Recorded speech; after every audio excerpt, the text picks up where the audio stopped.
of looking at things. Understand? A positive doubt. Maybe what he is saying is right. No, nothing is right. Two way of looking at things. If you just have that maybe, that's enough. The scientist's mind, a beginner's mind, how a scientist approaches a theory, same way approach with a beginner's mind, then so much can happen, so much of work can be done. Otherwise you will be just sitting and wasting your time and my time.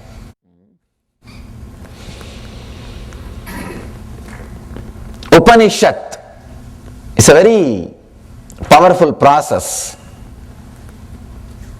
I request you not to miss even a single session. Next thing, for Upanishad to happen, you need to be here and now. You need to be completely here and now. Means two things. One, you can't sleep. Next, you need to be inside your boundary.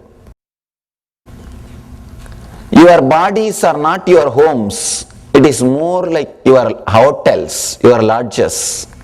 You put your luggage in that and start roaming around. That is the way you use your body. Understand? Your bodies are not your homes. You put your luggage and start going around, sightseeing. But for these 2 days, you are expected to be inside your home. You are expected to be inside your home and no sleeping.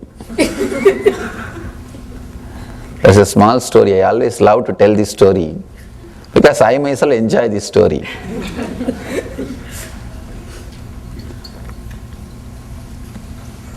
One great preacher, a man who is preaching the name of the God all over the world. Anyhow, one taxi driver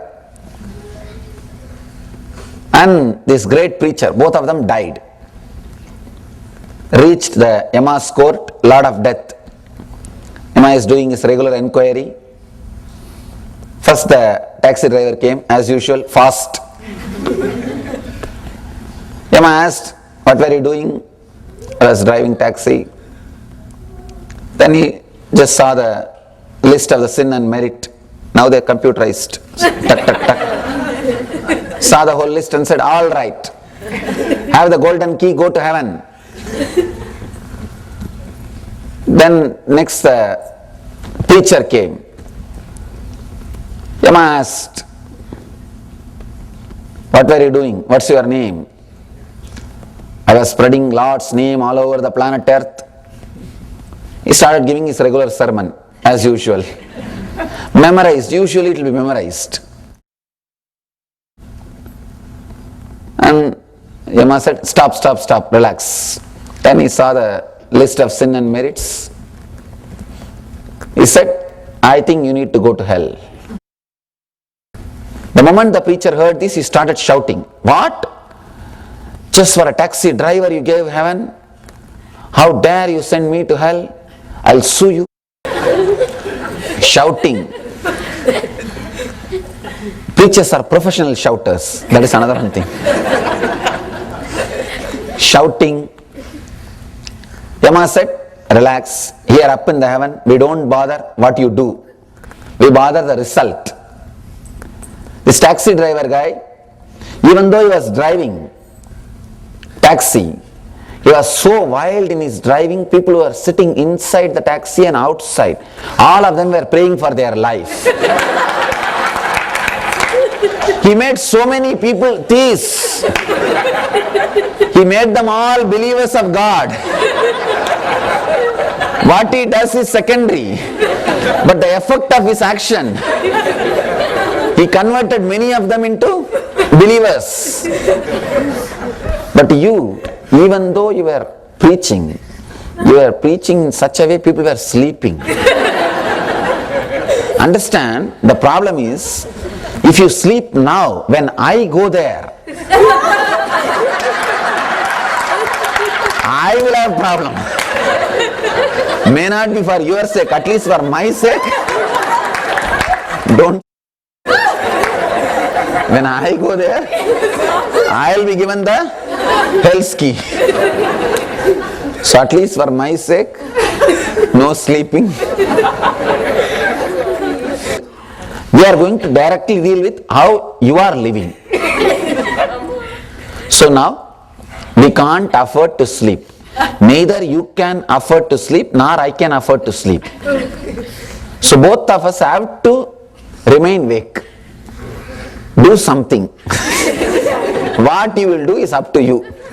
But we can't afford to sleep. Because there are so many things involved with the sleeping. When I go there, I'll have a problem. At least for that sake, I can't let you guys sleep. Second thing, first thing, no sleeping. Second thing, sitting inside your boundary. This is a very important thing to be understood. Just see your life, early morning, when you get, early morning you don't get up, that is different. When you get out of your bed and start brushing, if at all, already your mind is sitting in the office, thinking about your boss, thinking about the answers you are supposed to give, thinking about the work.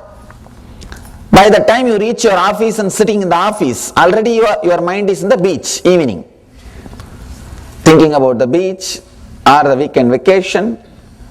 If you are in the beach, evening, already your mind is thinking when to go back to the home. It is cold, it is something this, that. The funny part of your mind is, when you see a beautiful scenery in the TV or advertisement, like beautiful beach or beautiful forest or a snow-covered mountain, you always feel you should be there. And if you are there, you will be in ecstasy. That is the idea you get, especially the resort advertisements. And you almost feel if you are lying in that chair near that swimming pool in that beach, you will be in heaven. But when you go there itself, you don't see that experience. Why? What is happening?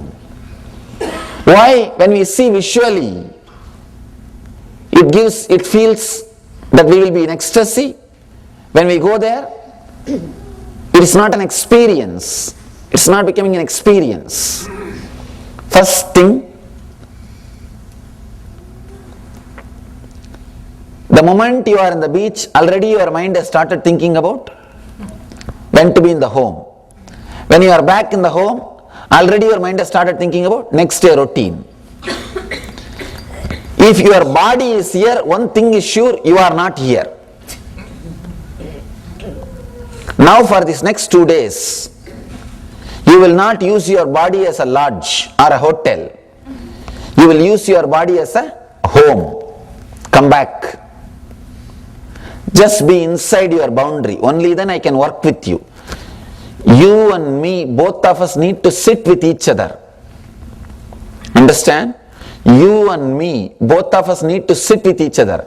It means what? Both of us need to sit with each other. You can't be somewhere, then I can't work on you. You need to be here, only then I can work with you. You need to be inside your boundary. Your skin is supposed to be your boundary, at least till you become enlightened. After you become enlightened, how alive you feel inside your skin, the same life you will feel inside every skin.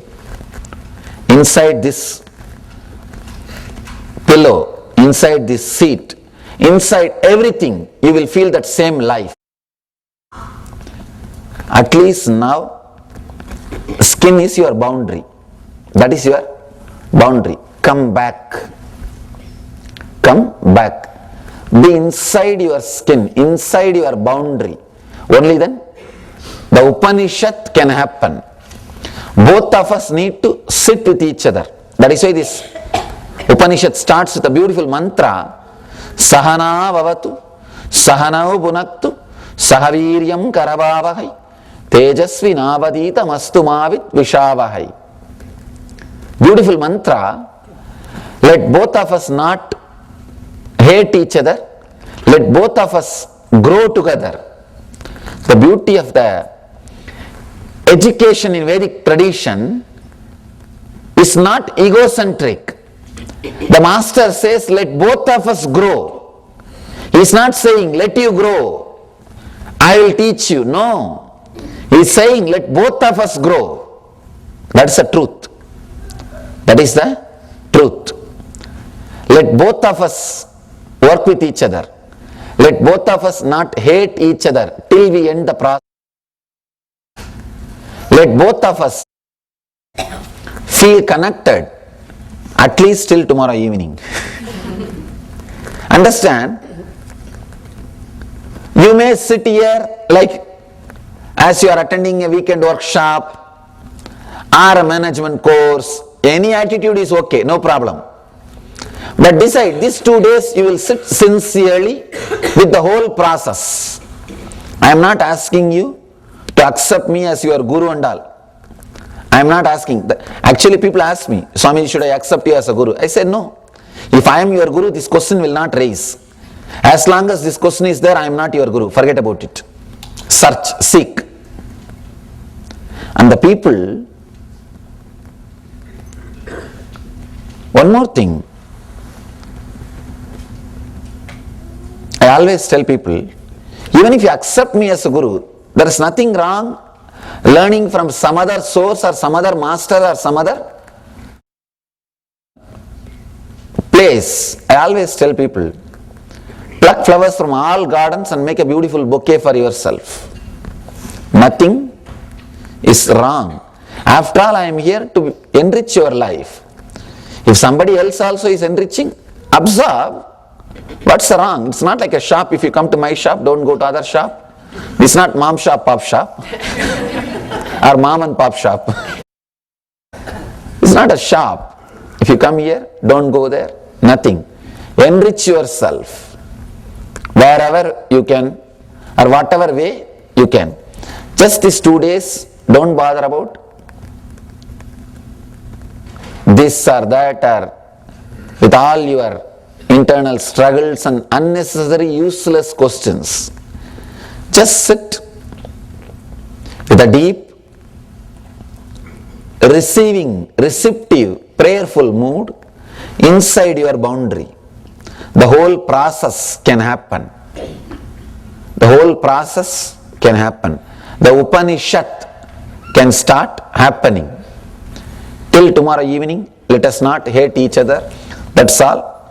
So let us not hate each other. Let us feel connected to each other. Let us grow together. That is the beauty of Vedic masters.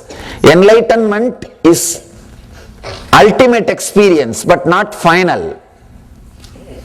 See, understand? The ultimate happening every moment is enlightenment. So every moment an enlightened being is exploding and growing, expanding. You may think, how can an enlightened person grow? Maybe the growing word is not a proper word. The ultimate experience happening every moment. It's ultimate. Enlightenment is ultimate. But it's not that it happens once and stops. It is happening continuously.